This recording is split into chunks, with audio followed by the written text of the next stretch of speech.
스님들께 귀합니다.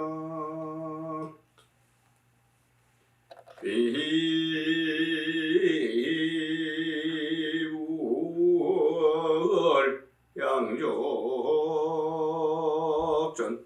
비법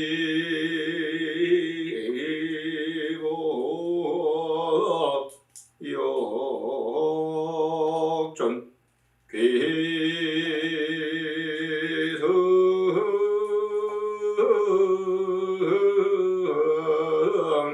중중전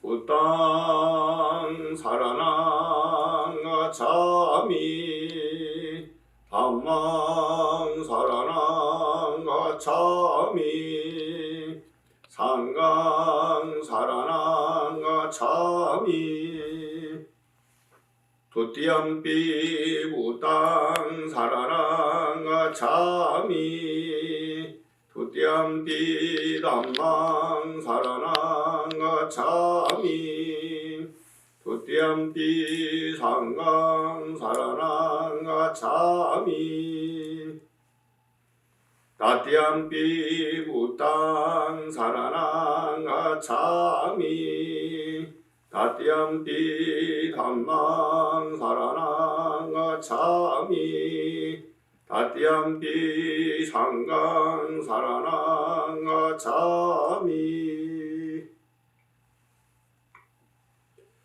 안녕하십니까. 우리 모두가 세상을 살아가는데 밝은 태양을 의지하거나 또 밝은 달을 의지해서 삶을 살아가고 길을 찾아가고 그렇습니다. 그리고 그 속에서도 더욱더 빛나는 보배가 있는데 우리는 보통 다이아몬드나 금이나 유리나 파력, 작업, 만호, 적주 이런 보석들을 생각하는데 세상에 그런 보석들과 같이 우리 정신세계의 보석이 있습니다. 바로 부처님과 가르침과 스님입니다. 그 부처님과 가르침 스님을 우리 한국말 그리고 한자말 그리고 빨리어로 의지해서 간다라고 하는 다짐을 했습니다. 오늘은 그 가르침이 어떤 가르침인지 여러 가지 가르침을 제가 그동안 매주 했고 매주 한 것이 벌써 2년 4개월 정도가 되었습니다. 그래서 다 모든 것이 가르침이었지만 특히나 가르침의 특성에 관해서 다시 한번 여러분과 함께 공부를 하도록 하겠습니다. 부처님의 가르침이 매우 많지만 반드시 열반으로 이끄는 가르침이라는 주제로 또 제목으로 여러분과 함께 공부를 하도록 하겠습니다. 수행에서 올바른 의지처를 찾지 못하면 공부가 진행되지 않습니다. 그래서 바른 의지처를 찾는 것은 최고의 행복인 니바나, 니르바나, 열반, 해탈, 깨달음을 얻기 위해서도 꼭 필요한 것입니다. 어두운 밤길을 갈 때 무엇을 의지해야 안전하게 목적지에 도달할까요? 풍랑으로 험한 바닷길을 갈 때도 무엇을 의지해야 살아서 목적지인 섬 또는 무태에 도착할까요? 여러분들 많이 여러 가지 생각을 하겠죠. 부처님 가르침을 담아놓은 경전의 말씀을 통해서 알아보도록 하겠습니다. 아난다여 이와 같이 비구는 자신을 등불 섬으로 삼고 자신을 의지처로 삼아 머물고 남을 의지처로 삼아 머물지 않는다. 법을 등불 섬으로 삼고 법을 의지처로 삼아 머물고 다른 것을 의지, 지처로 삼아 머물지 않는다. 안한다여 누구든지 지금이나 내가 죽고 난 후에 자신을 등불 성으로 삼고 자신을 의지처로 삼아 머물고 남을 의지처로 삼아 머물지 않으며 법을 등불 섬으로 삼고 법을 의지처로 삼아 머물고 다른 것을 의지처로 삼아 머물지 않으며 공부하기를 원하는 비구들은 최고 중에 최고가 될 것이다. 남을 등불 삼아 길을 가거나 의지할 것을 삼아 머물지 않는다는 것입니다. 어린아이가 힘이 들거나 누구에게나 어떤 사람에게 맞을 때 큰 목소리로 울면서 누굴 부를까요? 엄마를 부르죠. 그런데 그 엄마를 부르는 방향이 있을 것이에요. 엄마가 대강 집에 계실 것이다. 아니 밭에 계실 것이다. 아니 빨래터에 계실 것이다 라고 하는 것을 아는 아이는 엄마가 있을 것으로 생각되는 방향으로 시선과 고개를 빼고 목소리를 엄마 하고 높입니다. 밤에 산길을 갈 때 불빛이 나오는 곳을 보이면 또 그곳이면 그곳을 지향점으로 가야 할 곳으로 삼아서 길을 찾으려고 합니다. 그게 어디나 집이 있다면 불빛이 있겠지만 집이 만약에 없거나 안 보인다면 어떻게 하겠습니까? 그건 바로 하늘을 보고 별자리를 찾죠. 예를 들면 우리는 북두칠성 또는 북극성을 별자리로 많이 찾기도 하고요. 또 우리나라 사람들은 전부는 아니어도 베트남 전쟁 때 군대에 가서 거기에 가서 복무를 전투를 하고 온 분들이 있다고 그러지요. 그분들의 눈에는 늘 있던 북극성, 북두칠성이 잘 안 보이고 십자성이 보였다고 합니다. 그래서 우리나라 사람들은 남쪽 나라 십자성은 어머님 얼굴이라는 노래를 부르기도 했습니다. 그렇게 별자리를 보거나 아니면 훤한 쪽을 바라보게 됩니다. 또 그것뿐만이 아니고 산에서는 물이 흘러가는 쪽이니까 골짜기를 중심으로 쭉 따라 내려가면 어쨌든 아래로 내려가는 길을 볼 수도 있고 낮이라면 나무가 번창한 곳은 태양이 있는 곳이기도 하지만 남쪽이기 때문에 방향을 가늠할 수가 있는 것입니다. 그렇게 나름대로 갈 곳을 찾는 기준이나 의지할 곳을 찾는 것입니다. 인도의 고어 가운데 하나인 빨리로 된 초기 경전이 있습니다. 그 초기 경전들을 니까야라고 하는데요. 그 니까야 가운데 길이가 긴 것들을 모아놓은 것이 경전군이 디가니까야라고 합니다. 디가니까야는 일본에서는 남전대장경 가운데 장부경전이라고 이름을 붙였습니다. 요즘은 우리가 모두 그 번역된 경전을 우리나라 분들도 많이 경전을 번역해 놓았기 때문에 대개는 다 우리나라 사람의 실력으로 번역된 경을 읽을 수가 있습니다. 대표적으로 전재성 박사라든가 강묵스님이라든가 이런 초기 경전의 언어인 빨리어를 잘 공부해서 번역이 잘 되어 있습니다.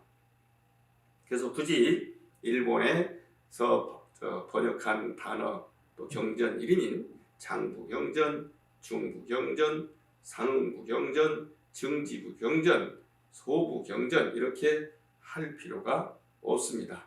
디가니까야, 마찌마니까야, 상유따니까야, 으따까니까야, 마찌마니까야 이렇게 인도말로 할 수 있는 것이죠. 이 가운데 긴 길이를 디가니까야라고 하는데 부처님의 열반에 관해서 설한 마하파리 니빠나 숫다라는 경이 있습니다. 대반 열반경이라는 번역어가 아함을 중심으로, 아까 발리어가 아닌 산스크리트어 중심의 경전이 또 있는데, 그쪽에서는 장아함경에 들어있는 것이 대반열반경입니다. 이 대반열반경에 아까 말씀하신 나를 의지처로, 그리고 법을 의지처로, 또 나를 섬으로 법을 섬으로 삼아라 라고 말씀을 하신 것입니다. 이 말은 여러 다른 경전에도 같은 형식으로 많이 나와서 정형부라고 부르기도 합니다. 그런데 불빛이 새어나온 곳이나 하늘을 보고 걸어갔는데 혹시라도 도둑의 소굴에서 나오는 빛이거나 골짜기가 너무 깊어서 길이 나오지 않으면 낭패일 수 있지요. 그와 마찬가지로 인생 전체를 걸고 하는 수행에서 올바른 의지처를 찾지 못하면 공부가 진행되지 않습니다. 아니 어쩌면 더 나빠지는 경우도 있습니다. 나빠지는 경우에 특이한 케이스로 우리 불교 경전에서는 앙굴리말라 이야기가 있습니다. 앙굴리말라는 손가락, 엄지손가락을 목걸이 삼아서, 남의 엄지손가락을 그렇게 많이 목걸이로 걸었다고 하니까 얼마나 많은 사람을 죽였겠습니까? 근데 그것이 잘못 믿던 스승의 아내가 자기를 연모하다가 워낙 그 제자인 남자의 마음이 굳어서 절대로 스승의 아내와 그럴 수 없다 라고 했더니 스승에게 거짓으로 고해서 저 사람이 나를 이렇게 힘들게 했다라고 거짓말을 해서 그 말을 또 곧이곧대로 들은 남편이니까 그런 것이죠. 그래서 잘못된 일을 시켜가지고 다른 사람을 99명이나 죽였다는 그런 이야기가 경전에 나와 있습니다. 앙굴마라숫다라는 경에도 나와 있고요. 그런데 그렇게 잘못된 더 나빠지는 경우가 있을 수 있습니다. 우리가 한 곳으로만 정확하게 집중해야 하는데 이곳이 바른 곳이다, 꼭 우리를 좋은 곳으로, 깨달음으로, 평화로, 행복으로 이끄는 곳이다 라고 생각을 하는 것은 자기 기준 또는 누군가의 소개에 의한 것이기 때문에 바른 결의를 가지고 제대로 찾기가 쉽지 않습니다.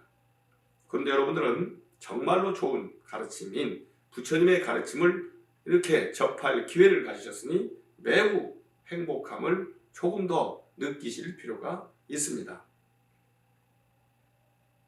그래서 바른 의지처를 찾는 것은 현실적인 길을 찾는 데서나 최고의 행복인 니빠나 열반을 얻기 위해서도 꼭 필요한 것입니다.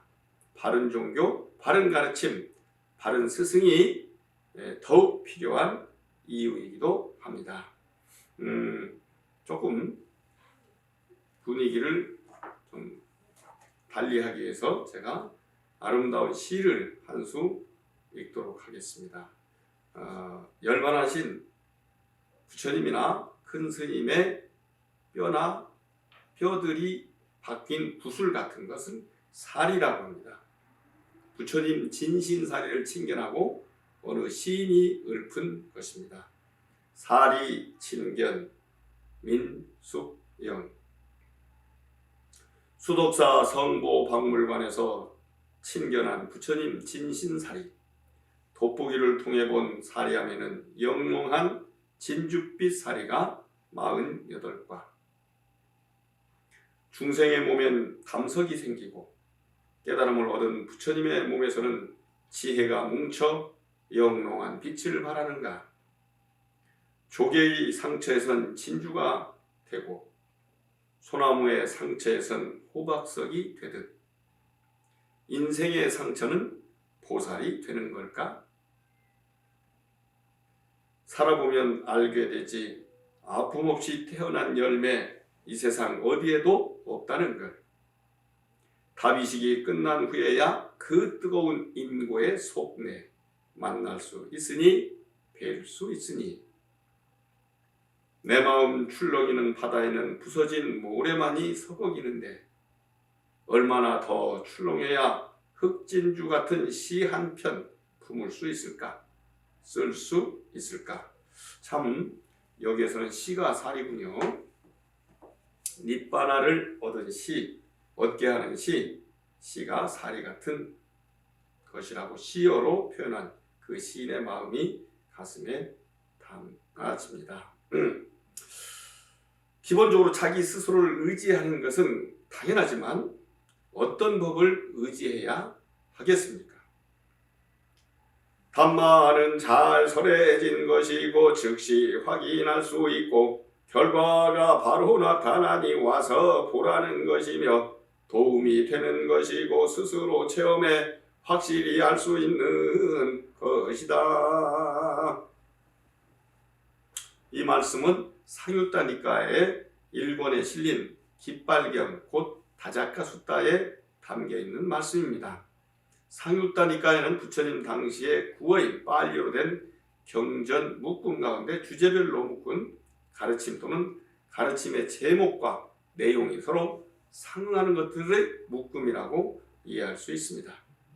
단마는 중국에서 법으로 번역했습니다.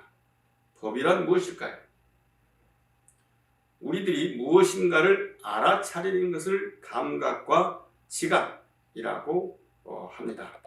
감각은 몸 또는 몸의 구성 부분으로 느끼는 것을 말하고 지각은 마음으로 느끼는 것을 말합니다. 몸으로 느끼는 것은 5 기관을 통해서 합니다. 눈, 귀, 코, 혀, 몸이 그것입니다. 아다시피 눈으로는 모양이나 색깔, 빛깔을 느낍니다. 혀로는 맛을 느낍니다. 맛본다고 합니다. 몸으로는 감촉을 느낍니다. 대본다고 합니다. 느낀다고 합니다. 그리고 지각기관은 마음이라고 합니다. 한자로는 의, 인도말로는 만호라고 합니다. 이 마음으로 느끼는 것을 법이라고 합니다. 사실은 느낀다기보다는 안다고 표현합니다. 그래서 합쳐서 지각이라고도 합니다. 아까 눈으로 본다고 했는데 실제로는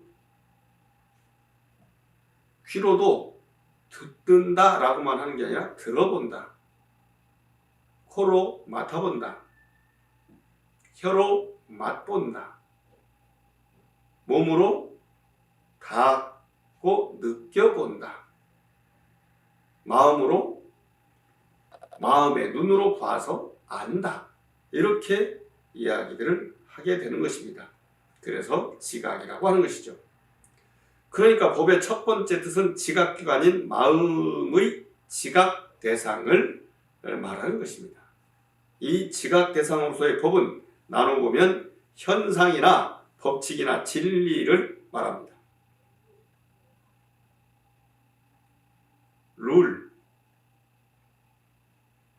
앞에 피노미나, 룰, 로우 이렇게 볼 수가 있고 트루스라고도 이해할 수 있는 것입니다. 현상, 법칙, 진리인 것이죠. 물론 앞에서 말한 5가지 감각기관으로 받아들인 감각 대상에 관한 느낌을 정리하는 것도 또한 현상이나 법칙입니다. 그래서 현상이나 법칙이기 때문에 마음의 지각 대상, 그렇기 때문에 마음이 꼭 개입해야 알게 된 것입니다. 두 번째 뜻은 지각 대상의 법들 가운데 법칙이나 진리라고 인식되는 것을 법이라고 합니다. 세 번째는 우리가 스승으로 믿고 따르는 가르침, 곧 부처님의 가르침, 붓다의 가르침을 법이라고 합니다.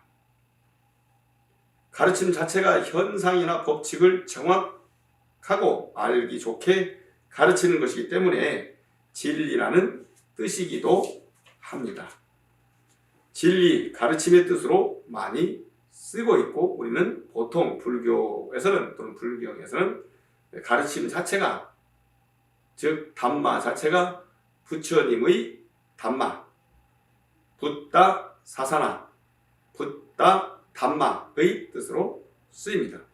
이 담마의 특징을 아까 읽었듯이 6가지로 나타낸 말씀입니다. 첫 번째는 잘 설해진 것이라는 말의 의미는 무엇일까요?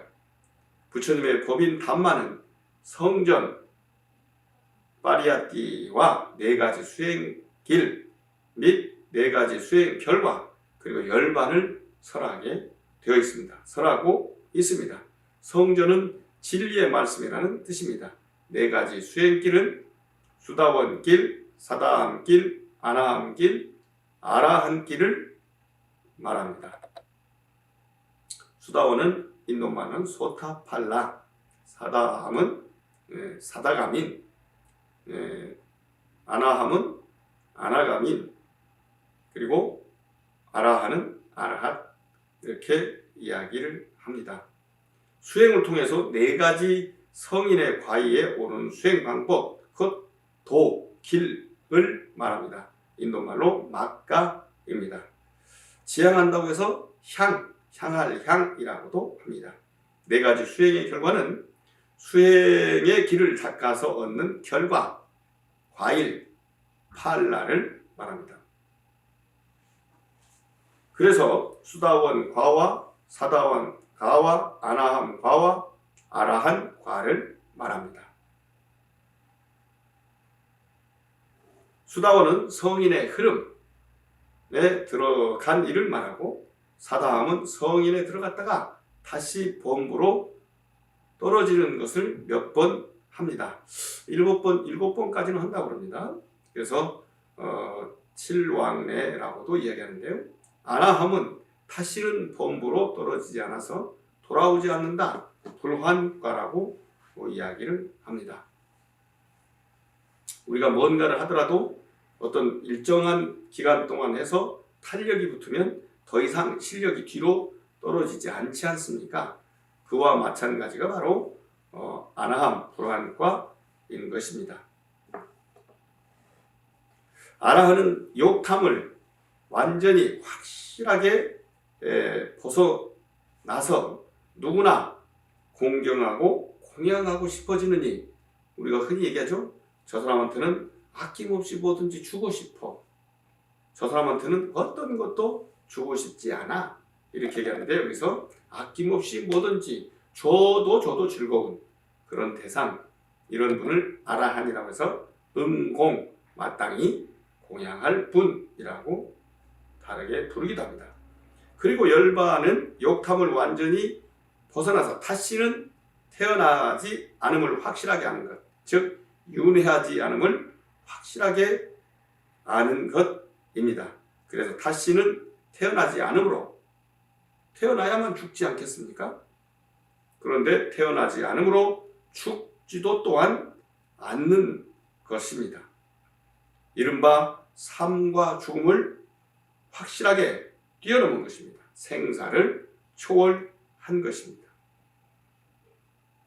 이러한 가르침을 담때 문장의 구성이나 내용과 조리가 잘 갖춰져서 처음도 좋고 중간도 좋고 나중도 흠 잡을 데 없이 잘 되어 있는 가르침이란 뜻입니다. 그리고 어떠한 의심도 없이 두려움이라는 것이 있을 수 없는 상태에서 가르친 법입니다. 그렇기 때문에 잘 설해진 가르침입니다. 둘째는 즉시 확인하는 것입니다. 거룩한 도는 지체하지 않고 결과를 맺습니다. 이익을 얻게 하는데 시간이 걸리지 않습니다. 세간적인 선업이나 이익은 현재의 결과를 맺는다 해도 몇 년, 몇 달, 며칠이나, 어떤 경우는 빨라도 하루나 최소한 몇 시간이 걸립니다. 꽃이 피거나 열매를 맺거나 어떤 결과를 맺는 데는 역시 시간이 걸립니다. 하지만 도심, 즉 도의 마음은 단 한 번의 심찰나, 즉 짧은 순간에 마음이 일어나고 마음의 과심, 즉 결과도 바로 일어납니다. 단 한순간의 틈도 개입하지 않습니다. 도심만이 아니라 내 스스로 화나고 기쁜 마음 알아차리는데 시간이 많이 걸립니까? 어떤 경우는 자기 마음을 잘 모를 수 있기 때문에 많이 걸리는 듯 느끼기도 합니다만 분명히 확실하게 금방 알아챌 수 있지 않습니까? 그런 것처럼 마음의 현상이 바로 일어나는 것이냐 이거죠. 그렇기 때문에 바로 일어나기 때문에 즉시 확인이 가능하다. 깨달음도 역시 열반도 역시 그렇다는 것을 우리가 알고 믿을 필요가 있습니다. 그리고 실천해야죠. 세 번째, 결과가 바로 나타나는 것입니다. 그래서 스스로 본 것이기도 합니다. 성인은 자신이 스스로 닦은 길의 지혜를 통해서 그 결과, 곧 과, 빨라를 체험하고 끝내는 열반을 증득합니다. 그 결과가 바로 나타납니다. 그래서 누가 가르쳐 준 것이거나 책이나 신문이나 방송에서 보고 들은 것이 아니라 그 결과가 바로 나타난 것, 스스로 본 것입니다. 여러분들도 제 설법을 듣고 언젠가 확실하게 도심을, 도의 마음을, 깨달음의 마음을 낸다면 여러분 스스로 확실하게 알 수 있는 가르침이다. 그런 뜻입니다. 네 번째, 와서 보라는 것이다. 이 법들은 맑은 하늘에 떠 있는 보름달과도 같고 흰 우단에 박힌 홍옥, 붉은 옷과도 같아서 한 점의 흠도 없는 실제입니다. 그래서 가지고 있기 때문에 보여줄 만하고 보여주어도 직접 해보지 않으면 사실은 보지는 못합니다. 그러나 해보면 누구나 직접 볼 수 있기 때문에 와서 보라는 것입니다. 와서 하라는 것입니다. 다섯 번째, 도움이 되는 것입니다. 불교에서 도움이 되고 선하다, 착하다라는 말은 무엇일까요?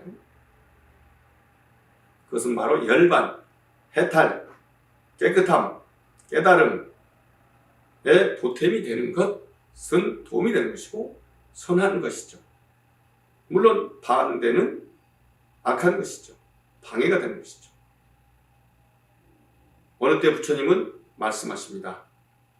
내 손톱 위에 있는 흙과 대지 가운데 어느 것이 더 많은가? 라고 물었더니 제자들이 당연히 흙과 대지가 훨씬 많지요 라고 대답을 하지요. 그러자 부처님께서 말씀하십니다. 성자가 예류도 흐름에 잠깐 흐른 도에 의여 일어나지 않도록 막은 재생, 윤회의 수는 대지처럼 많고 일어나도록 남아있는 것은 손톱 위에 흙처럼 적다 라고 말씀하셨습니다. 깨닫게 하지 못한 숫자는 손톱 위에 흙처럼 적고 깨닫게 한 가르침의 숫자는 대지처럼 저 넓은 땅처럼 많다는 것입니다. 깨달음으로 인도하고 깨달음도록 마음에 새기는 것이라는 뜻도 있습니다. 그렇게 깨달음에 도움이 되는 것입니다. 여섯째, 스스로 아는 것이다. 겨울에 몸이 얼었을 때 먹은 따뜻한 국물 맛, 달고 맛있는 뜨끈한 군고구마 맛, 달콤한 호떡 맛, 더운 여름에 요즘이야 시원한 탄산수, 아이스크림 등 많이 있지만 옛날에는 그런 것들이 없어서 얼음과자 이거 한번 먹어보는 게 소원이기도 하던 그런 시절에 원두막에서 사 먹었던 수박 맛이 얼마나 시원합니까? 수박도 못 먹을 때는 그저 흐르는 물, 샘에서 솟아나는 물, 그 한 모금 물맛이 정말 시원하죠. 물맛, 수박맛은 그 시원함이 오래갑니다. 그런데 탄산수는 얼른 금방 시원해도 또 오래가지 않는 단점도 물론 있습니다. 그런 물맛을 하나 더 맛보도록 하겠습니다. 시로서요. 조약돌의 추억, 민숙영. 내 재산의 전부였지 깡통 가득 모은 공깃돌. 마당 가득 쏟아붓고 허물 벗겨지도록 쓸며 놀던 어린 시절. 물집나게 돈을 샌들 그토록 재미날 수 있을까? 해질녘 불 켜진 담장 밑 찾아가며 숨어 놀던 친구 그리워. 강가에서 주운 조약돌 바라보며 그려보는 얼굴. 그들도 지금 원하지 않는 마음으로 공깃돌 굴리듯 둥글게 살고 있겠지. 둥글게 살고 있겠지. 참 시어가 아름답습니다. 돈을 아무리 많이 샌들 그 강가 또는 바닷가에서 주워온 조약돌, 그 몽글몽글한 손느낌, 그것보다 나을 수 있겠느냐, 이런 시인의 말씀이 가슴에 딱 닿습니다.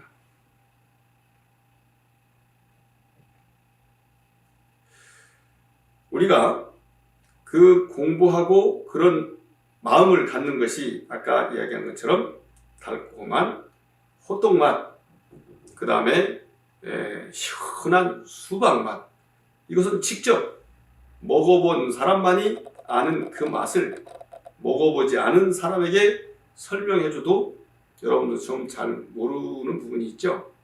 그렇게 모르기가 쉽습니다. 그와 같이 도의 마음과 과의 마음을 얻어 본 적이 없는 범부는 도저히 알아낼 수 없는 것이 바로 깨달음이요 열반입니다.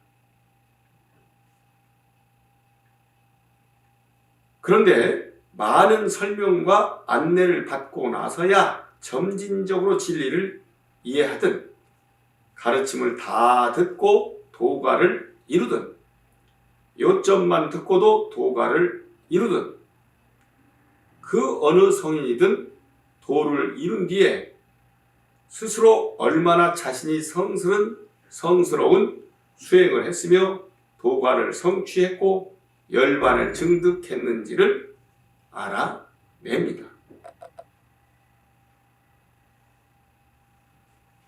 옛날 경전을 정말 잘 읽어가지고 그 경전을 잘 이해해서 경전을 잘 설명해주는 그런 스님이 있었습니다. 덕산이라고 하는 스님이었죠. 그런데 남방 쪽에서 그런 거 필요하지만 그거보다 더 낫게 확실하게 바로 마음 그대로 알아차리는 깨닫는 그런 수행법이 있다. 그것을 참선이라고 한다. 나중에는 그 참선이 화두참선이라는 그런 선 이름으로 바뀌기도 했습니다만 어쨌든 그런 가르침이 있다고. 그래서 이게 말이 되느냐. 초등학교, 중학교, 고등학교, 대학 중에서도 한국에서 최고, 일본에서 최고, 영국에서 최고, 프랑스에서 최고, 그리고 중동에서 최고, 미국에서 최고, 이런 대학을 나와야 하는 거 아니냐. 마찬가지로 불교대학에서 최고의 강의를 듣고 그 책을 열심히 읽어야 알 수 있는 것이다. 이런 생각을 하는데 갑자기 그거 필요 없다. 초등학교도 안 나와도 도를 깨칠 수 있다. 생각해보니 이웃종교의 예수님도 학교를 다닌 것은 아니고 우리의 부처님도 학교를 다니신 것은 아닙니다. 물론 그 나름의 공부와 수행과 기도를 했지만 그런 면에서 요즘 대학 나와야만 되는 것 아니라는 말씀, 이제 정말 더 실험적으로 체험적으로 알 수 있는 시기가 왔습니다. 옛날에는 씨름을 해도 꼭 학교 다녀서 논문을 써야 박사를 주었는데, 옛날은 노래를 해도 작곡을 해도 꼭 대학을 가서 논문을 써야 음악 박사를 주었는데, 요즘은 씨름 잘하면 씨름 박사, 노래 잘하면 노래 박사, 만들기 잘하면 만들기 박사라는 그런 지위를 보여주고 있습니다. 쥐어주고 있습니다. 인정하고 있습니다. 그리고 우리가 학술 논문도 또한 우리나라에서는 현재 대개 서론, 본론, 결론, 그리고 밑에나 저 글 뒤에 주석을 달아야만 논문이라고 생각하는 경향이 아직도 짙습니다만, 지금 세계적으로는 우리가 수필이라고 생각하는 에세이를 논문이라고 보고 있습니다. 그냥 자기 정서만 담은 것은 그냥 보통 에세이, 수필이고요. 그렇게 느껴 보였어도 그 안에 학문적인 과정과 결과를 쉬운 수필처럼 써는 것, 그것도 논문이라고 합니다. 에세이가 논문입니다. 그래서 저는 전문가들의 시대가 아니고 시대가 또는 모두가 전문가인 시대를 이야기하고 있습니다. 여러분들도 이미 저와 함께 그런 길로 들어섰음을 매우 기쁘게 생각하시면 좋겠다 싶습니다. 친구나 스승이 얻은 결과를 아무리 가까운 제자나 도반이라 할지라도 직접 닦아서 얻지 못한 처지로서는 알 수가 없습니다. 어떤 경우는 그것을 중간에 듣거나 전달해줘가지고 오히려 오해를 시키는 수가 있습니다. 우리 마음의 구조를 닦는데 내가 알미, 수준이 낮은 암도 있고 수준이 높은 암도 있고 조그만 양의 암도 있고 많은 양의 암도 있고 뭔가 색깔이 칠해져 버린 왜곡된 암도 있을 수가 있습니다. 그래서 그 알을 확실하게 좋게 아름답게 맑고 향기롭게 바꾸면 지혜를 얻고 깨달음 얻는다. 이것을 유식하게 수행법으로서 전식득지라고 이야기를 합니다. 그래서 이 전달하는 것을 굉장히 소중하게 여기고 그걸 잘 봐야 됩니다. 흔히 보통 집에서 안방에서 하는 말이 다르고 부엌에서 하는 말이 다르다고 하는 이야기가 바로 그런 부분을 이야기한다고 할 수 있습니다.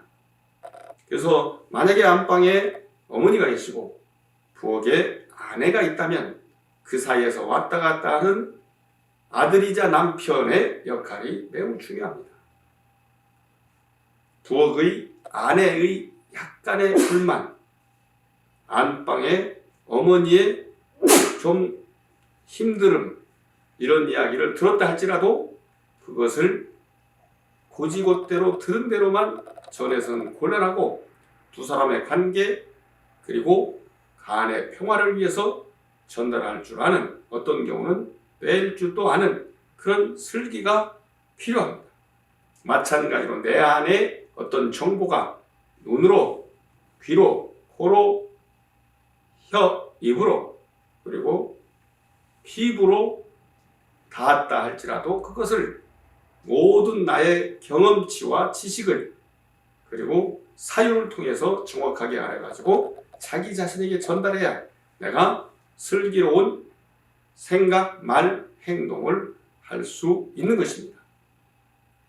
그래서 아무리 가까운 제자나 도반이라 할지라도 직접 닦아 얻지 못한 처지로는 알 수 없지만 직접 닦아 얻으면 스스로 아는 것입니다.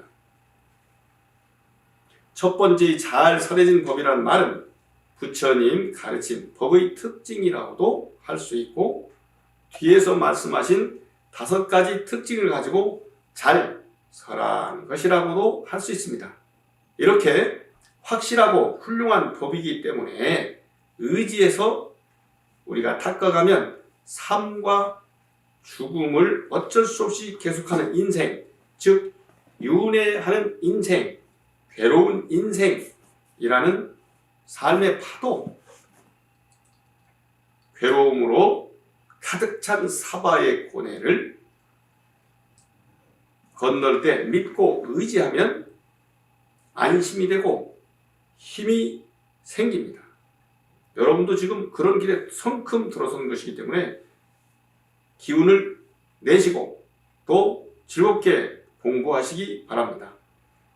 그리고 끝내는 그 결과 바라는 목표인 삶과 죽음이 끝나는 자리, 삶과 죽음을 뛰어넘는 자리이며 그 자리이 깨달음의 자리인 열반에 이르게 되는 것입니다. 그것이 바로 풍랑이 거센 바다를 건널 때 좁고 큰 배를 의지해야 바람이 자고 쉬면서 먹을 것이 있는 섬이나 넓은 무태 육지에 이룰 수 있는 것과 같다는 말씀입니다. 그래서 법을 믿고 의지해야 한다고 이야기하는 것입니다. 오늘 제가 이 공부를 하는데 그러면 결과를 무엇으로 이야기하느냐는 말씀만 드리도록 하겠습니다.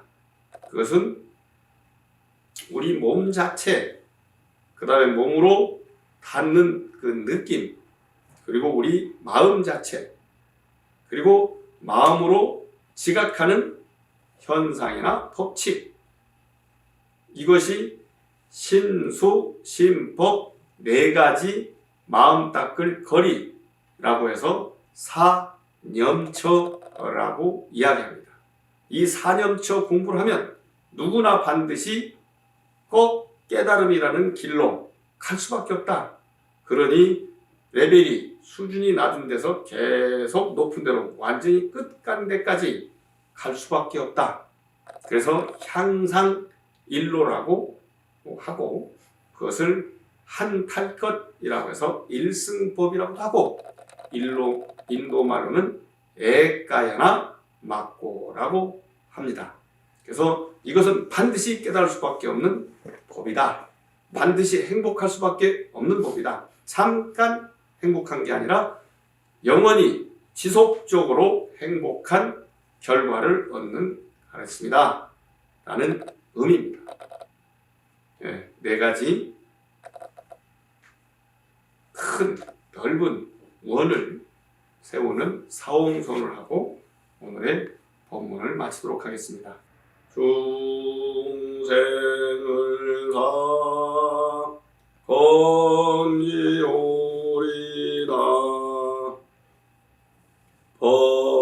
번뇌를 다 끊으오리다